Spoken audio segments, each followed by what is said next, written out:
All right, thank you so much, Carmen, and thank you everybody for being here. So typically I actually do conferences and events and webinars inside of our conference room, which is absolutely gorgeous. But today I've been kicked out because they're doing a closing right now. So I'm going to give you a little tour of where we're at. This is not a Zoom background. This is actually we're actually on the other side of the building in my office, in my physical office. So I'm going to give you a little head spin.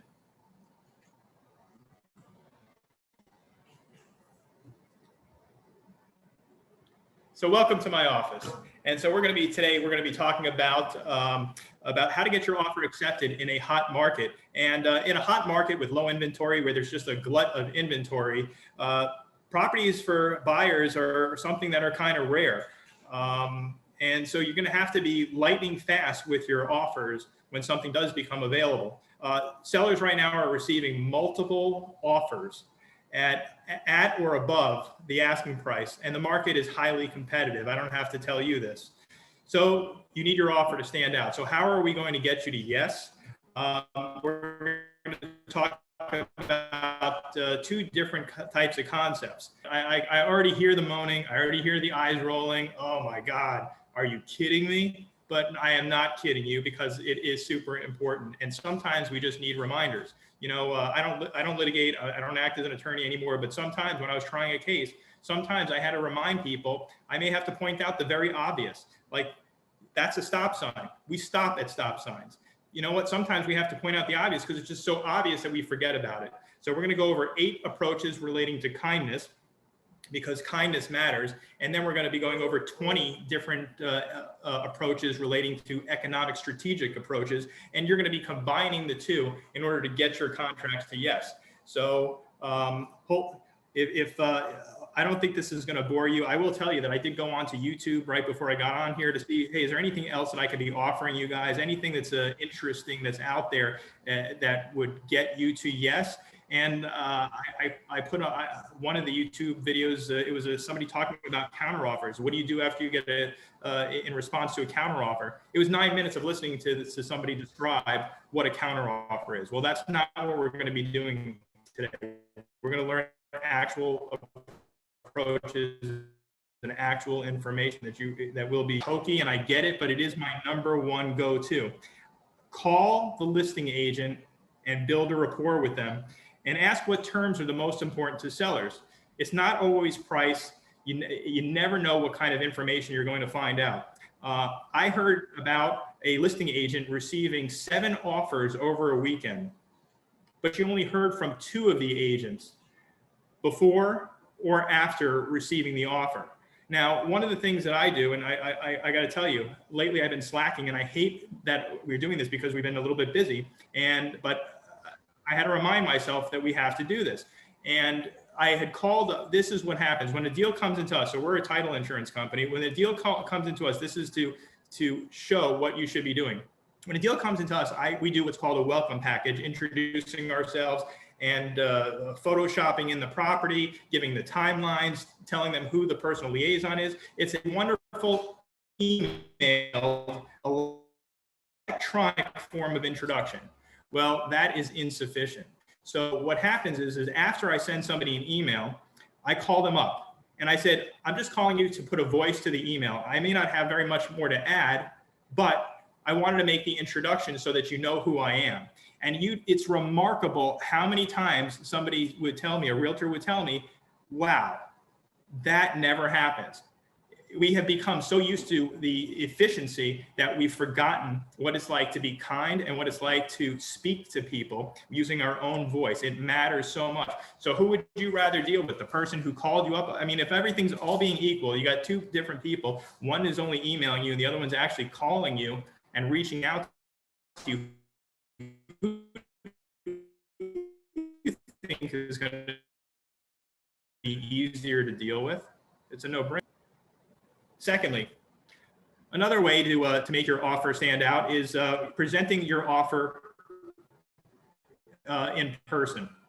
Driving over your offer and actually presenting it, if assuming that you know where the listing agent actually is or that they're coming into work, or you just set up a Zoom conference like we're doing right now and just say, look, I'm only going to take a few minutes, and I want to let you know that I'm going to be bringing you a very nice offer that I know that your seller is going to be very excited to see.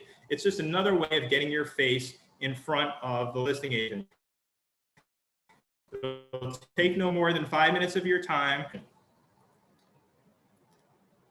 Here's another one, and I know we've heard about this before, and I'm going to give you a big caveat. Now, I can't give any legal advice on this because, I don't practice as an attorney anymore, but we're going to talk about some concepts.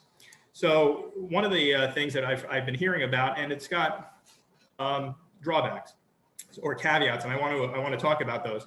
If you've ever received this as a listing agent, or if you've ever contemplated doing it, and that's sending a video of the buyers in front of the house and asking them, why do you love this house? So just know this, all right? Do not commit any FHA violations. An FHA violation, what do I mean? It is an FHA violation to discriminate based on race, color, religion, sex, familial status, national origin, or disability. So you may have a concern that maybe the seller, after seeing this video, may be discriminating. You may have other statements made actually from the buyer that may be a violation of the FHA against discrimination by making statements of preference, either for or against, like, hey, Paisan, it's me, the Italian. I want to go into you're Italian, I'm Italian. You're Jewish, I'm Jewish, Well, that would be an FHA potential violation because we're talking about protected classes. So if you are going to do a video, make sure you talk to your broker, your attorney, or I'm going to be giving you an article that I did in the past about FHA violations. The article was called Unequal Housing. I'm going to be sending you that. There's a list of words to avoid when marketing properties, and this is just another form of marketing. So I think that'll be very helpful, and I'll send that out at the end of this event. Next thing, so you're at a showing. You're at a open house, whatever it is, you're with your clients, you're going through the house with the clients. Have your clients pay attention. Pay very close attention to what is on the walls, what are in the children's rooms, what about their pictures, their vacation pictures, what about maybe they got a fish tank. I remember a house that had a fish tank, and I was like, oh man, I'm an avid fish enthusiast too. So how do you get to connect with the the sellers? Well, maybe there's something that you may want to offer. For instance, in one instance, a family saw that some buyers were touring a property. They saw that the family had a vacation picture at Disney. So they had offered in the agreement, either along with the offer or at closing, 2 tickets, family paid vacation to Disney World. Another kid was obviously, it was a basketball themed room.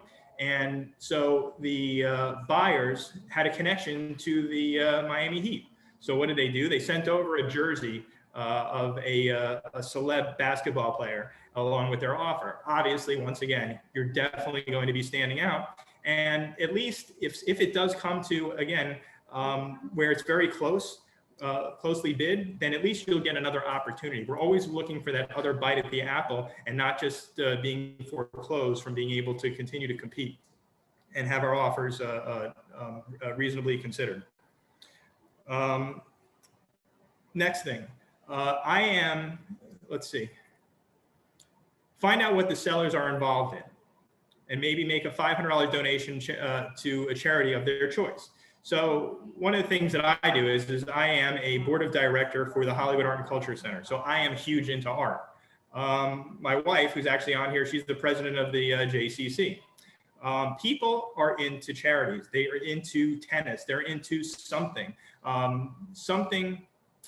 that's perhaps you can look them up and find out what kind of charities are they involved in. And as part of your offer, as at the end in the additional terms, you may have your clients include, you know what, if you accept my offer, I'm going to make a $500 donation to the Autism Society of America. I'm going to make a donation to the Joe DiMaggio Hospital. I'm going to make a donation to the Urban Housing League. You get the point. Breast cancer, whatever it is, something that touches the hearts of your sellers so that they know, you know what, you're not only interested in my house, you're interested in me. Like, you know, when the first thing I do when I interview somebody is I actually, I want to know, what do you know about me? It's one of my questions. How interested are you? So that's one of the things that I recommend if you want to stand out. Another thing, I think this is kind of hokey. I've heard it, so I mentioned it. Kids drawing pictures of the house, of themselves, like that they can picture themselves in the house. Next. Here's one where it's a letter that's actually drafted for you. And that is your client has now visited the house and they want to let the sellers know that they would absolutely be honored if they were the ones who were chosen to have this house, and they promised to take care of it. So my wife and I, we visited this house once, and I'm also really big into orchids. And I mentioned to the listing agent that I said, you know what, I love this garden, and I love this kind of Phalaenopsis orchid, and I love this kind of bromeliad, and I love this bougainvillea, and I love this, you know, and I just started going off on all the things that the seller did, who obviously took great care of this property and put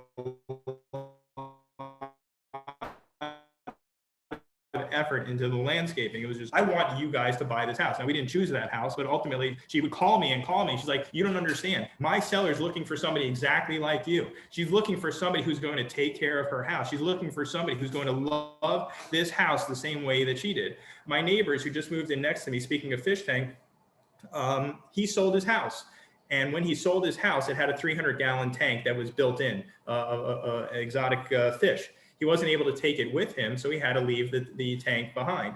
But it was a grave concern for him. He's essentially leaving his pets. It's not just a piece of art. It is not just a fixture in a house. These are this is something that he connected with. And so you're looking for somebody, maybe in that type of scenario, where the buyer is going to identify something in that house that is going to be a personal connection with the seller, so to get the seller more motivated to choose them. Next. Oh, back to there. So you can see there, and I'm going to be giving you, there's a letter that's written out. I'm not going to read it. Hopefully you've had the time to read it while I was talking. And but you're going to be getting a copy of that, and you can just copy it and reformat it to suit your needs. Next. Wouldn't it be cool if an offer was made on a property and Uber Eats actually delivered it along with some sushi? That would be kind of cool. That would get my attention. Again, we're just looking at attention grabbers. It would definitely get somebody to pick up the phone and ring. When I first started out, about 20 years ago, we didn't know, we wanted to get our feet in the door. So one of the things that we sent was we had chocolate feet that were made, and it said on it in white chocolate, trying to get our foot in the door. Well, so we bought like 50 of these chocolate feet, and I thought it was such a great idea until I realized that when I had my person come back from delivering all these chocolate feet to all the realtors, he said, you know, good idea, but not such a great idea, because did you think about chocolate melts? So maybe 5 of them made it and 45 did not, or maybe he just had a smorgasbord of chocolate. I know him. I'm guessing at least 5 went to him. So munch on that. All right, now that we're past the part that everybody's rolled their eyes, but maybe it was, I can see myself doing some of that. And you should be, like I said, you should be incorporating those kindness approaches to what we're about to talk about, which are the economically strategic approaches. So these are going to be negotiation tactics. So this one I like, all right? So we all know about, so we're going to be talking about 3 different ways to fudge with the escrow deposits. So how about this? What if you make a escrow deposit non-refundable? Meaning that there's going to be a certain portion, like $1,000.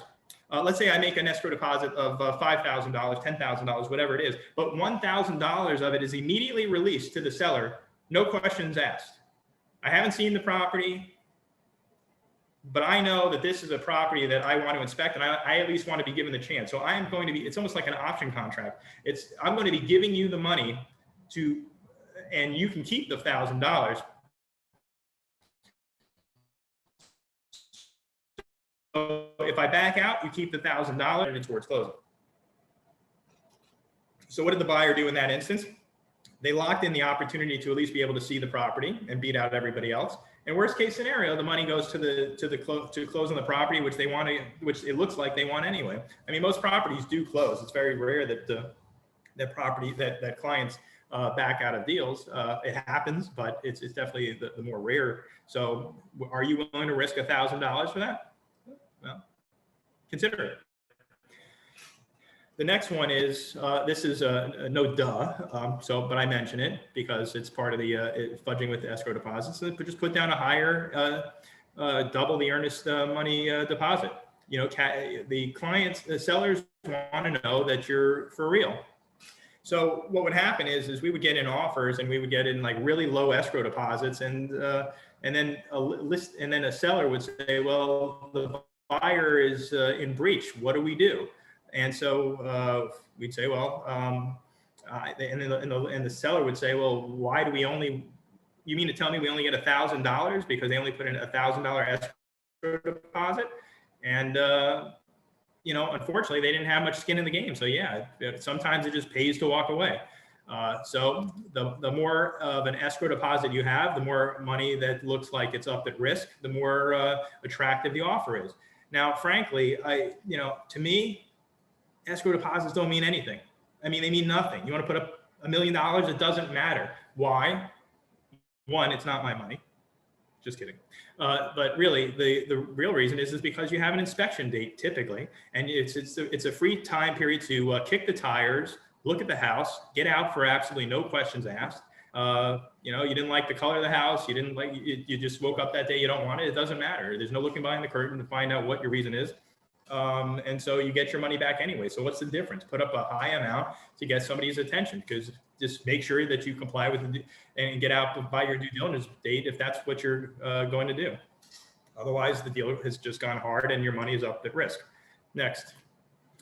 We've also heard this one before, but sometimes, once again, we need reminders.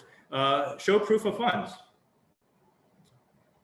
Whether the buyer is a cash buyer or whether they're not a cash buyer, show proof of funds. This is a good way to get the attention of a seller, knowing that you're once again a serious buyer.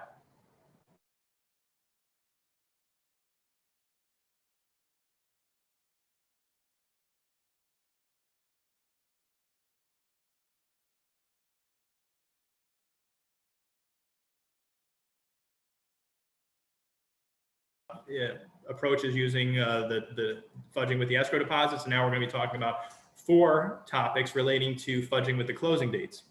And that is one, you have a really short close. Lately, we've been having realtors call up and say, can you close in 7 days?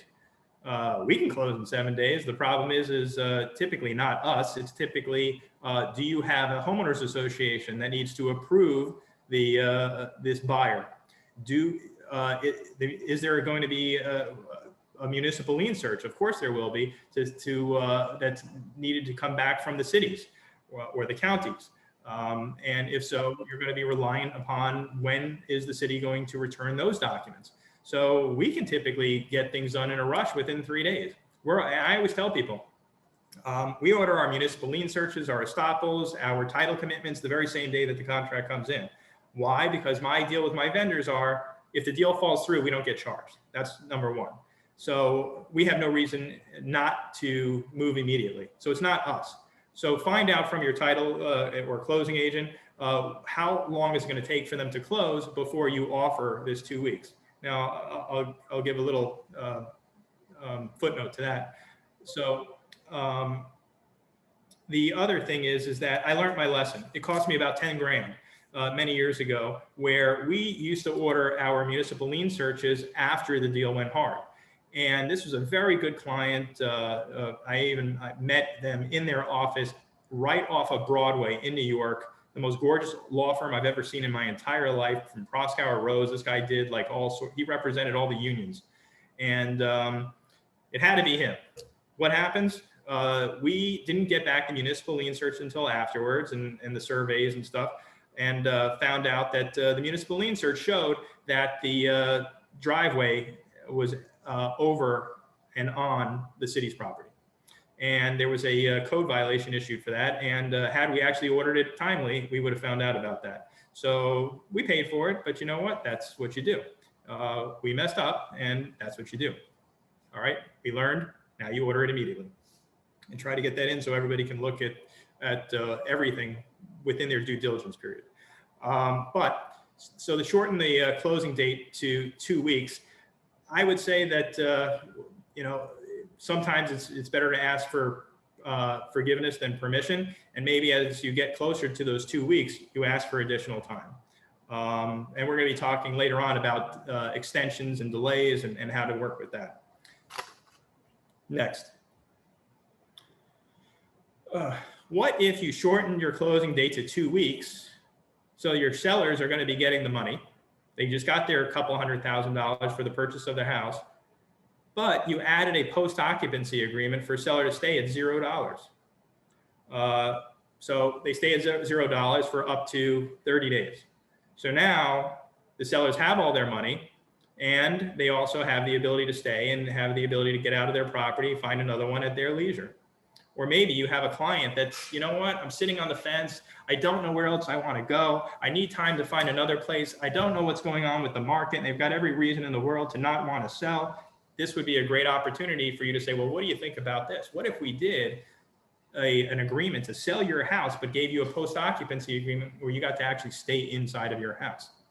All right, that's another idea. Next. This is, I give you examples of it here, and then and when I send you the article, you're going to get more examples.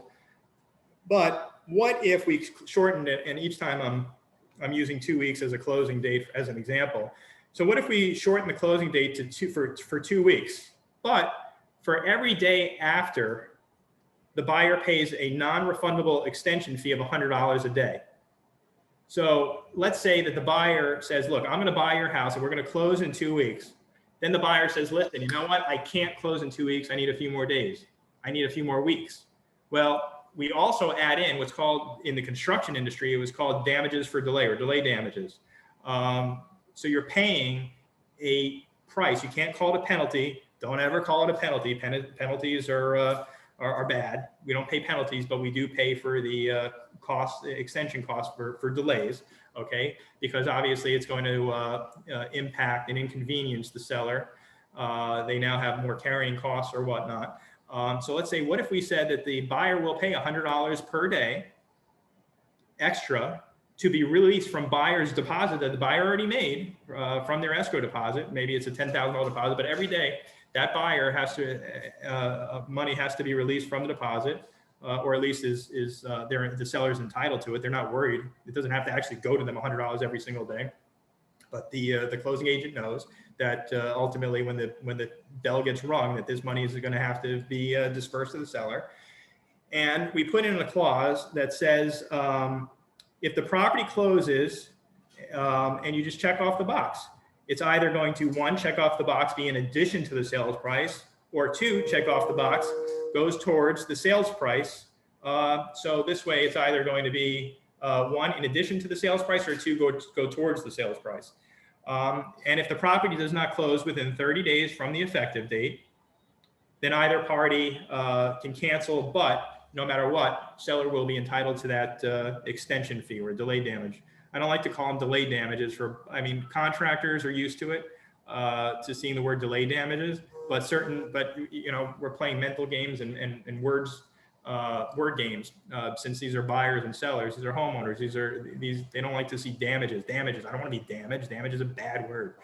It's not, it's just it's what they call it in the industry for when somebody has to pay money and they're liable for it. It's called damages.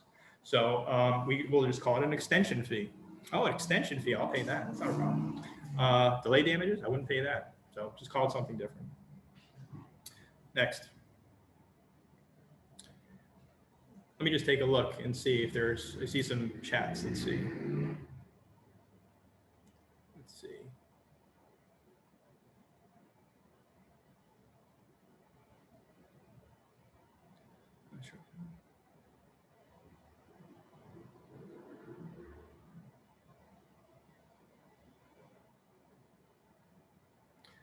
Janice, as far as arriving late, are you going to get the recording? Carmen from the Miami Association of Realtors said that that will be out within 48 hours. Let's see. And it is being recorded.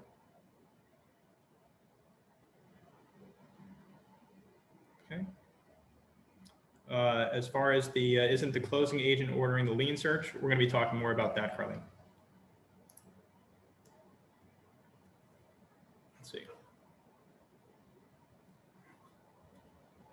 All right, so pre-approval letters from buyer's lender.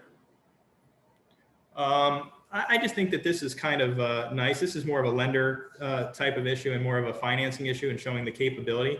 And that is that, you know, it would be nice if the lender or the mortgage broker actually was able to indicate everything that has been done by the buyers already to get pre-approved. I mean, we see these conditional loan approvals all the time. They don't mean anything. You can wipe yourself with those, and they're not even worth that. I wouldn't even do that with them. So what if you actually had something that was more complete than that and more specific, which showed what it is that the buyer actually did in order to get approved and how far along they are in the process?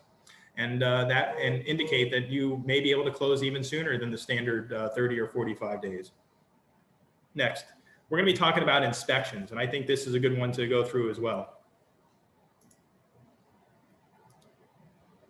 We're going to shorten the inspection period.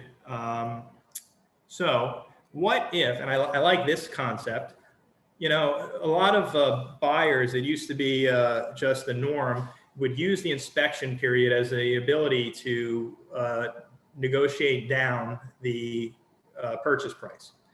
So what if the buyer said in the inspection period that notwithstanding buyer's inspection rights, buyer waives the first $4,000 of inspection issues? I mean, the seller knows what they got. They know what they're selling. Presumably they know what issues they have. They may know what the life expectancy is of certain items, air conditioning, roofs, whatnot, you know, pool pumps. So what if they actually put in a clause that said, you know what, $4,000, it's my problem, my problem. So rather than your client actually waiving inspection altogether, what if they just put an amount in there? The seller may be comfortable with that because they know that, okay, you got your inspection, but if it comes up with X amount of dollars, it's your problem, not mine. So that's a possibility. Okay, waiving inspection entirely. I've seen this done. The only time I really see it done is when a tenant decides to buy the property that they're already living in. A buyer is buying property that's REO and sight unseen, and those are the conditions from the bank, because they've already set the price, and that's what it is.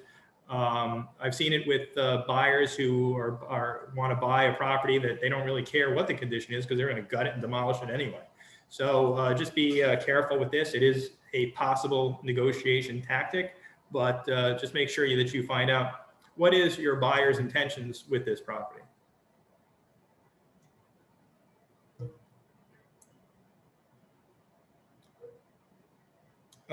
Next, paying seller costs. So some of the things in the contract are the responsibility of sellers. And we actually have in my website, I'm going to take us to our website. This is our website. It's ftic.net. And our website actually won the award nationwide for the best website in the whole country by the American Land Title Association. I built it from the ground up. So this would be the equivalent of you winning an award from the National Association of Realtors. And so this website is a great site for information.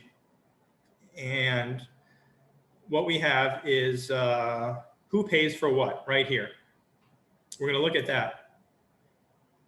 And this is an analysis of your FAR contracts. And it identifies what are seller costs and what are buyer costs. So what if your buyer says, you know what, some of these seller costs, we're going to agree to pay for those costs, taking it off of the seller's hands, thereby making it more profitable for the seller to sell to this particular buyer. So again, there's a section called who pays for what, and right under there you can go through the line items. And we're going to go back to the PowerPoint. Hello, children and wife.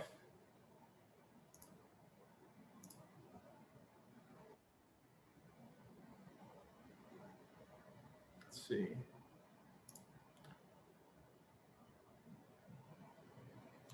Looks like we just started over. All right, so welcome everybody to, I'm just kidding. Let's get back to the portion where we're at.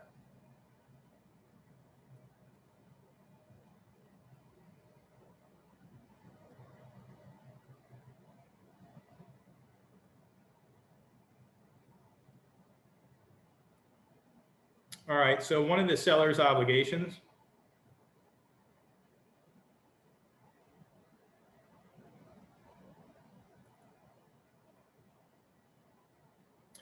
buyer pays for the seller's proration, like for example, like the taxes. So obviously, like let's say that you're buying this property in April, May, June. Well, the buyer says, you know what, you just got a chance to live in that property tax-free. You know, there were Genesis Diamonds in Nashville, Tennessee, where I bought my wife's engagement ring, told me a funny story. They were a jeweler for the Tennessee Titans over there, very well-known jeweler over there.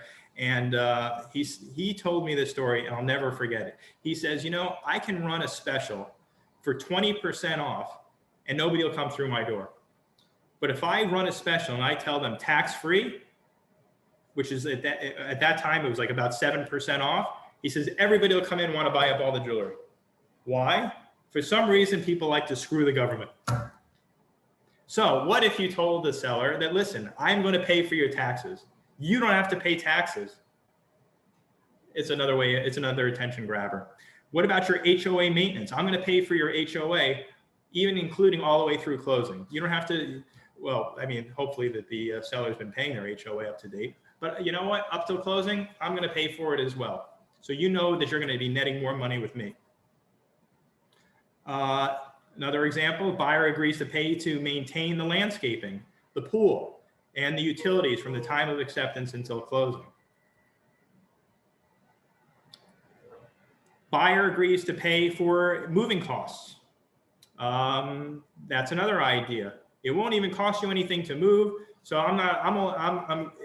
once again, I'm netting you much more money, and I'm making this as painless and attractive as possible. And once again, it's another way of just standing out from the crowd. Other items, and this is really what you can go to my website on. These are contractual costs that are typically put onto the seller. And so these are the type of costs that the buyer may say, I will be willing to pay, that are ordinarily your cost, but I am willing to pay. And so depending upon the price of the property, it could be substantial. So we have here, for instance, like dock stamps and surtax on the deed, a seller's settlement fee, example, e.g. to prepare their closing documents charged by their attorney or a title company. Now, whenever you tell an attorney that, hey, or you tell the other side, I'll pay your attorney's fees. Do not give the attorney the green light to charge up a file. That is a bad idea. So you give it with a cap. No matter what, anytime you're ever going to commit someone to paying somebody else's costs, always put a cap. It's a good idea. That you'll agree to pay for the HOA estoppels. You'll agree to pay for the title search You'll agree to pay for the municipal lien searches. You'll agree to pay for the owner's title policy. These are the types of things. You're again making it so the seller is netting even more. Buyer pays both sides of the commissions. Once again, we're getting real hefty now, but these are concepts. Commissions are obviously typically a seller's responsibility. Now, I would talk to your FREC or talk to your board to see if this is possible, where buyer separately agrees to reimburse the cooperating broker a half a point. It's another way of finagling with the commissions. What about, now we're going to talk about appraisals. So one way is that, let's see, we're going to be talking about two different concepts for the appraisal.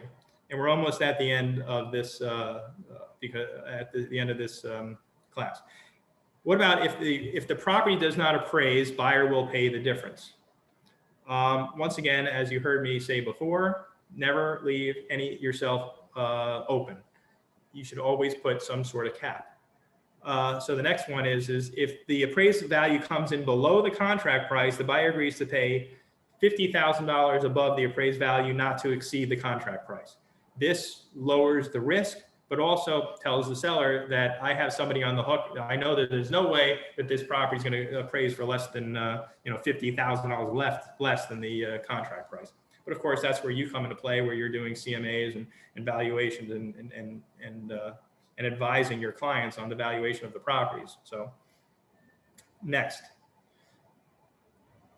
This is called an escalation clause. And I don't know if you've heard of an escalation clause. They are more popular in other states.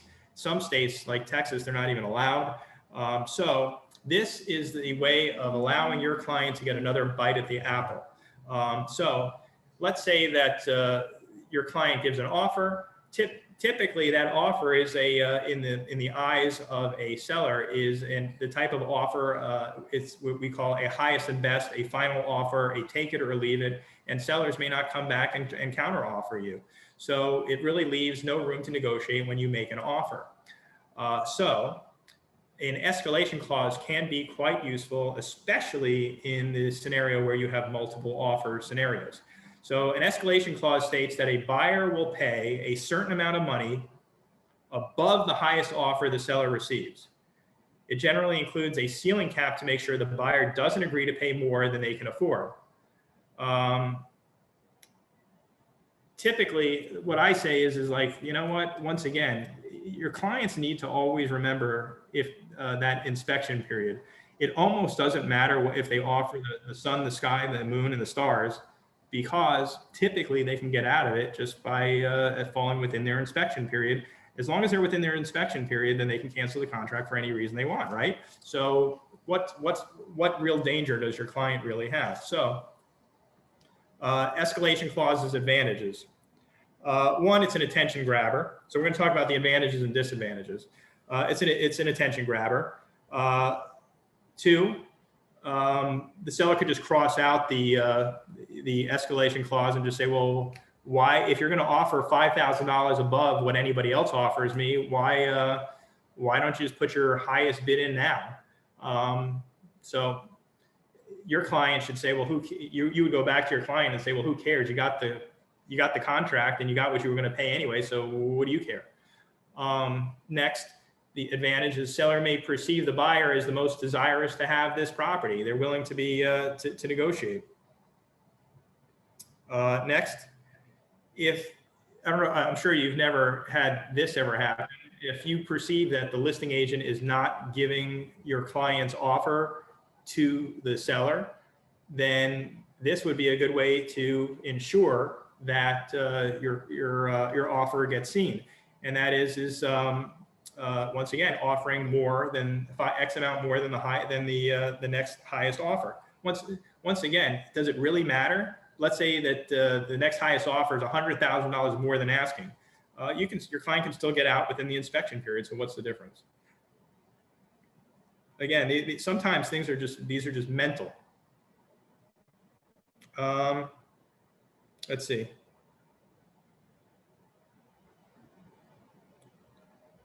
Next, the disadvantages. The disadvantages to an escalation clause is sometimes a seller would just say, well, why didn't you just, like I said before, why didn't you just offer that before? You're playing games with me, so I'm not going to consider your offer. The other disadvantages is, once again, the seller could just simply cross it out. Next, the seller may reject it and say, you know what, just give me your highest and best offer. But as we spoke before, your client was willing to pay that anyway. So it's almost like the advantages and the disadvantages are kind of the same. Some sellers don't like it because they don't feel like the seller is being upfront with them. They're not putting their best foot forward. Next, like I said, that people sellers may feel like there's some gamesmanship going on there. It's like, hey, I'm offering you $100,000, but I'm really willing to pay $120,000. Will you take this $100,000? It's like, what do you think? I'm an idiot. Again, so take it as a possibility of what may happen. And here is an example of an escalation clause that I saw in the contract, and I gave credit to the realtor who wrote it. Which, once again, you're going to be getting a copy of this, so you can take a look at it more on your time. But once again, essentially it says that I'm going to be offering you more money than you've ever received, but in this case, there's a cap. There's a cap, okay? Now, these typically include being shown a good faith bona fide purchaser from a third party as well, before it triggers the requirement that the buyer actually add more money to their already submitted offer. You know, one of the things that I'm seeing as well out there is properties are being, I'm going to talk about two other things. And one is before we get to this kickout clause, one is, I call it the eBay effect. And that is I've seen that listing agents have listed properties at remarkably low prices. And buyer's agents will say, what is this, realtor an idiot? Don't they know their market? Don't they know that they're substantially undervalued? Every other property is going for $200,000. Why are they at $150,000? And I'm just using round numbers just for ease of reference. Well, I call it the eBay effect. Next thing you know, the client listing seller is super happy because there's so much commotion, all these fish chomping at this property, the prospect of being able to scoop up a property that's undervalued. And next thing you know, the listing agent has 40 offers on this property, and they're able to then convey that to others. Know that I've had so much activity on this property. And next thing, I call it the eBay effect, something that you may have paid one price for, but there's been so much activity on it. Now it's built up the energy, the commotion, and the activity. So I've seen that happening as well. I've also say is that when somebody posts a property for a certain price in the MLS, is that capable of being accepted and an offer being made at that exact price? Does that mean you have a contract? No, we have the statute of frauds, which says that contracts have to be in writing for real estate. But on top of that, it's really what I've seen is it's more of an invitation to bid. So for instance, like when a car is offered in the newspaper for $40,000, does that mean that you can go in and say, okay, I want that car for $40,000. I saw it right here in the newspaper. Well, it's bad business if they don't honor it. That's about it. But it's called an invitation to bid. That's what solicitations are. That's what these advertisements are. They're called invitations to bid. So essentially what I'm seeing now is that these prices now that are listed in the MLS are almost like the floor. It's almost like an invitation to bid. It's almost expected that this is the starting point. This is where you start from.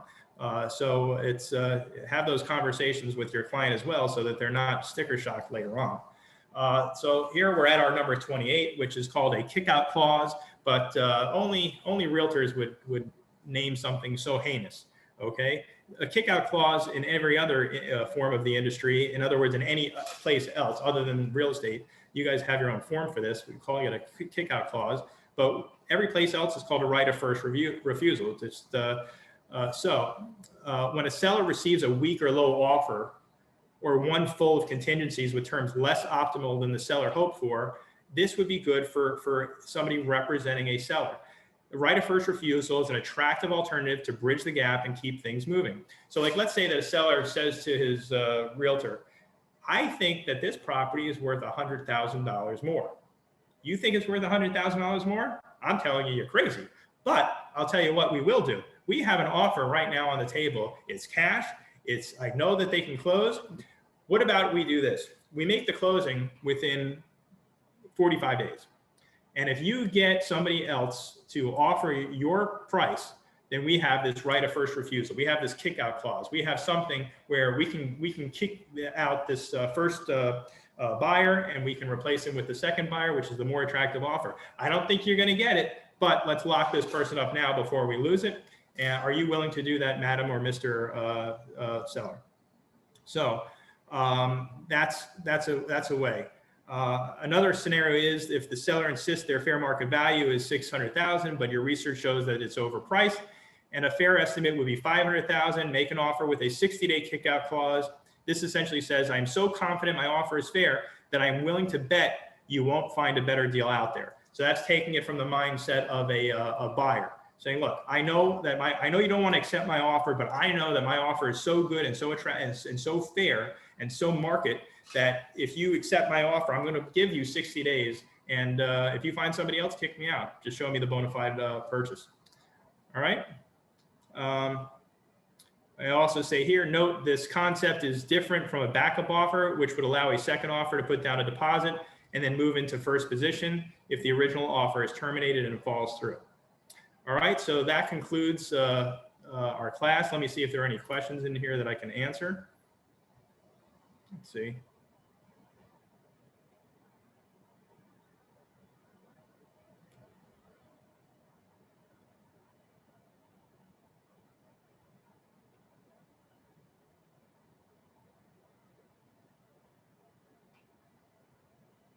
Okay, I think we who pays for what costs, and I showed you the chart on who pays for what. Stacy Carter, this is 9C III in the contract.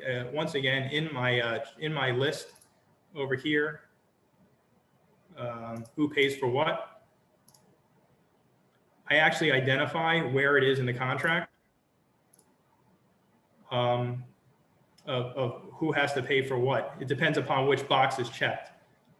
For the municipal lien search, if the seller's box is checked or the Miami-Dade Broward provision is checked per Article 9, it's the seller cost. Okay. If the buyer's box is checked, then per Article 9, it's the buyer's cost. Okay, it just depends upon which box is checked under the Article 9 of the contract. But good question, and yes, just depends upon which county you're in. That's why I was referring to Broward or Dade, since we're the Miami Association of Realtors today.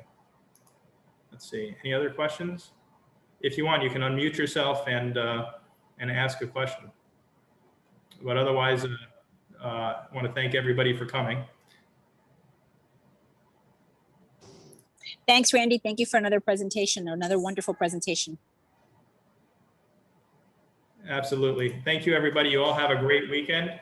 And I'm going to be sending everybody not this. I'm going to send you my article, my 2 articles. One is going to be on on how to get your offer accepted in a hot market. And the next one is going to be about FHA violations. In there, I would definitely look at those buzzwords that you should stay away from whenever marketing properties. And, you know, I wanted to always do this, you know, in Impractical Jokers, at the end of one of their skits, they say, you know, they give this thing where they're presenting, they have to sell something that's preposterous. And then they'll say, by a sign of hands, how many people believe that they learned something today? You know, we don't have that really where we could do it. We can, but there's some virtual hands that can go up. But I think everybody learned something today, and I hope this brings you more contracts. And with that, brings us some deals that we can close and work together. So as far as whether or not this class was from 1 to 3, hey, enjoy your weekend.